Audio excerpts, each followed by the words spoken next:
Malungin sits le kor kami rogo ya komalom sam netun na TMC nga kang klara Willow Ngirengkoi. May gagida kuk mo Meang el Chais samnya kuk mos am top del alsils.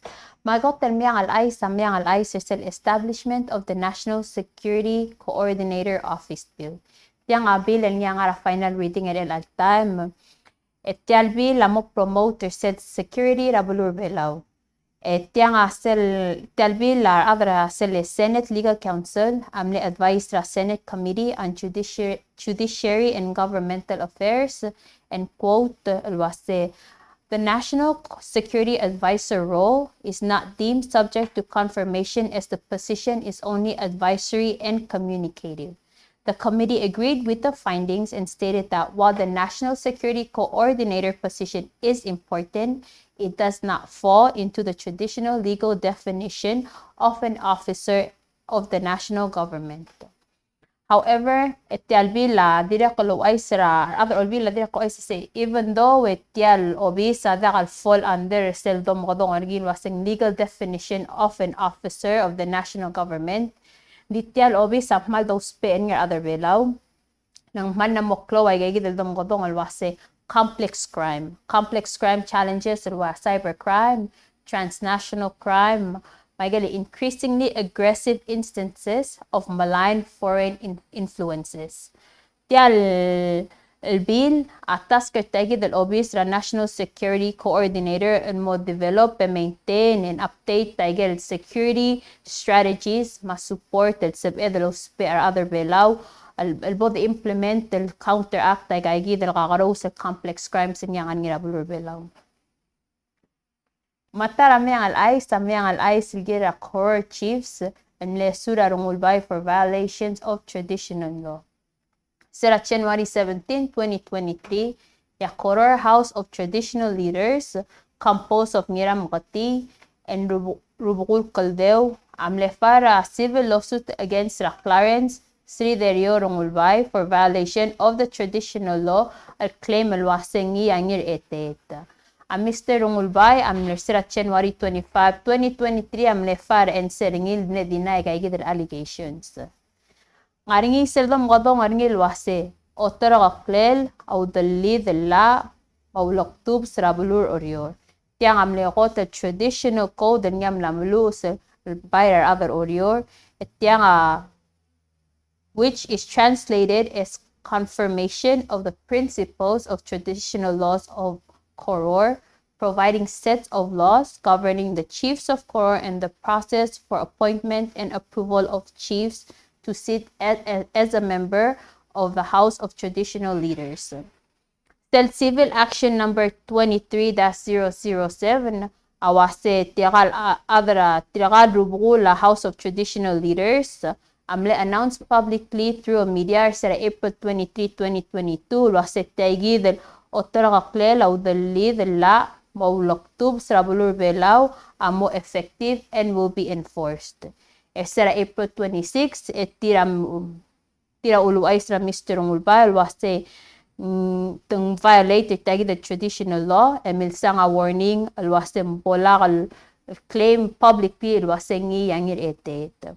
Tiya nga first time na history rabulur belaw al individual penalized through a court system for violating tagi the first written traditional law. Atara Meang el Chais sa Ministry of Justice, ngamlangi sel Koror Jail Internal Investigation, algire lenggel minor niya allegedly miltamal while under Department of Corrections sa Ministry of Justice. Tiyang mlangi investigations, according to reports, ito Ministry of Justice, engel mle chief Department of Correction and Ricky Ngirage amne suspended without pay for 3 days. Amlan mo sa January 18 and mo 20. Amlan mo tulo mo on Maurior.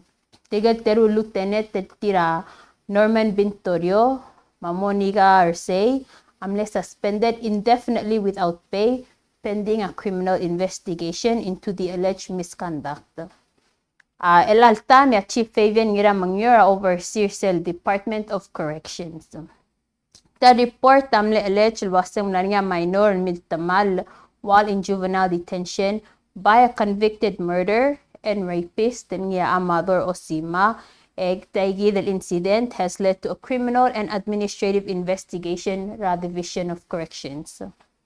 El altam engaged tribunal abral relocate ngil more oroider tel jail under police security 24/7. Mlaring medical results at tilov the algirel ngaygi dan minor nga dimla kaldiol madimla kasain rat luwasang miltamal while under observation other Department of Corrections. That investigation is wrapping up at altan malbongan nga ngod al information na kamamang may at TMC ay malme ko ay smar atrabway.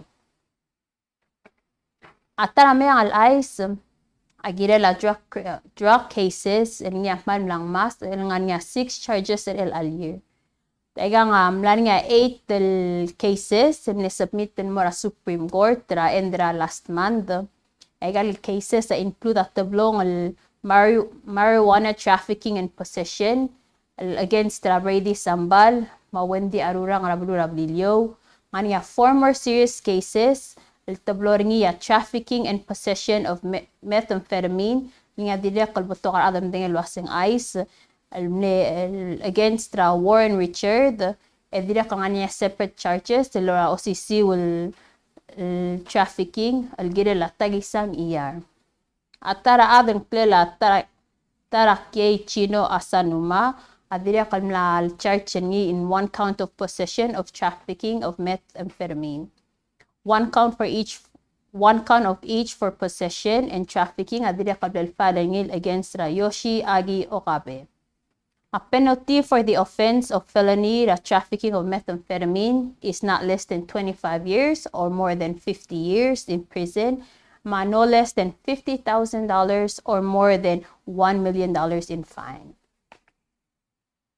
Makuktara Meang el Chais selgay sa Mr. Ngirengkoi lawsuit against Vice President Palau. A Palau Supreme Court Trial Division amla dismiss case Jackson Ngirengkoi against Vice President J. Udu Sangabao Sr. in her capacity as the Vice President and Minister of Justice and direct in her individual capacity.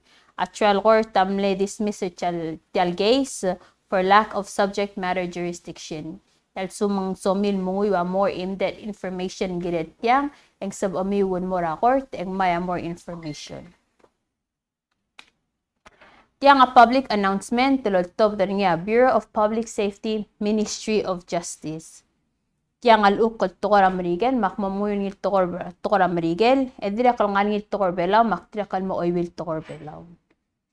Tiang at tilov der January 23rd of this year mangwase. This is an announcement to the public that the Bureau of Public Safety will be conducting firearms training at the firearms shooting range in Ngatpang State. For safety reasons, the public is cautioned and urged to stay clear of this area between the hours of 1300 hours to 1600 hours on the following Thursday, 26 January 2023, and Friday 27 January 2023 between the hours of 0900 hours to 1500 hours.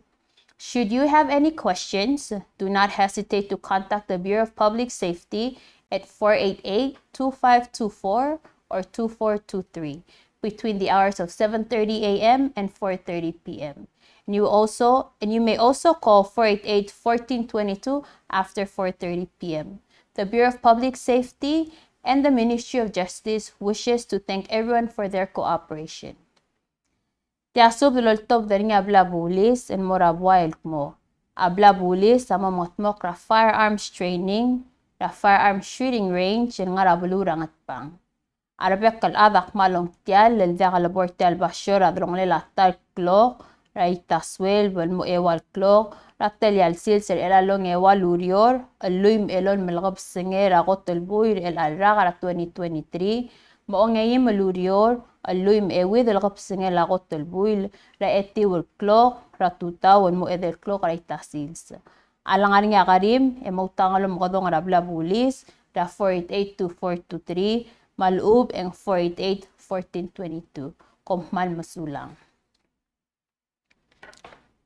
Au era bo kung simre, ertian Meang el Chais, nga niya tablol shoutout ka mamada TMC, Ahmad sa mormul, and more tigal terun ngal kam ng adra TMC, magot tamor alaynan, nga ngila Masters of Education ringi in Learning, Design, and Technology, mapono ngiyam lo ngwates trasfab emosyon na US Army. Congratulations to the both of you and best of luck on your future endeavors. Maluay se inguk tim lagi kita Meang el Chais laka mauknos amno to del al sils yang malwar am ses ulalik, so please drive safe and buckle up.